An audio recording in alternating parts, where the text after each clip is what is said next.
Hi, it's Ashley. So I'm an athletic training student and a future athletic trainer. So athletic trainers are healthcare professionals that work to provide care for a variety of patients ranging from athletes on the field, tactical athletes, or even those that have physically demanding occupations.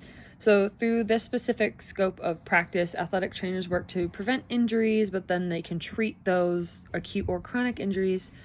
They attend to medical emergencies, provide first aid care, and then can aid patients in the rehabilitation process in the event that they do suffer an injury. In addition to direct treatment and interaction with their patients, athletic trainers also work with other healthcare professionals to provide the most effective and efficient care for their patients to get back to activity.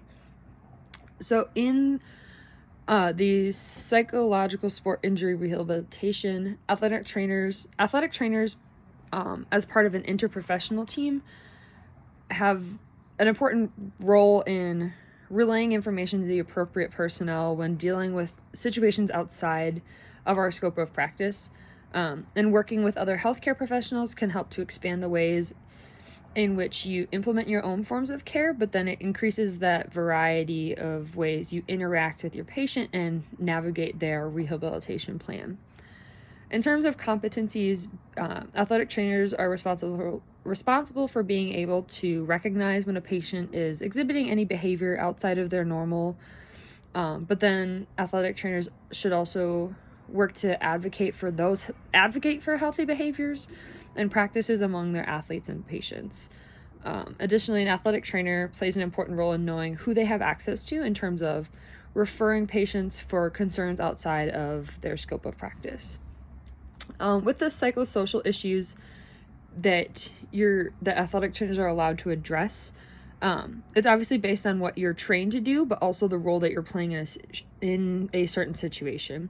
So as a healthcare provider, you're able to kind of graze the surface on some things of why an athlete is or isn't doing an exercise or a rehab, but you don't want to go too far into it that you're really trying to dig at those answers, because that's not what athletic trainers are trained for. But then we're also able to assess threats to a patient's health or well-being, whether that be the patient's a threat to themselves or others, or there's some other factor that's causing or that is acting as a threat to your patient. So we talked about it in our psychology course last semester, but you can never do harm by listening. So it's always important that you can play that role as someone that is willing to listen to a patient or an athlete if they have those concerns, but then making sure that you're referring to a specialist without, you shouldn't be implementing any strategies on your own without the assistance or aid of someone that is trained to do so.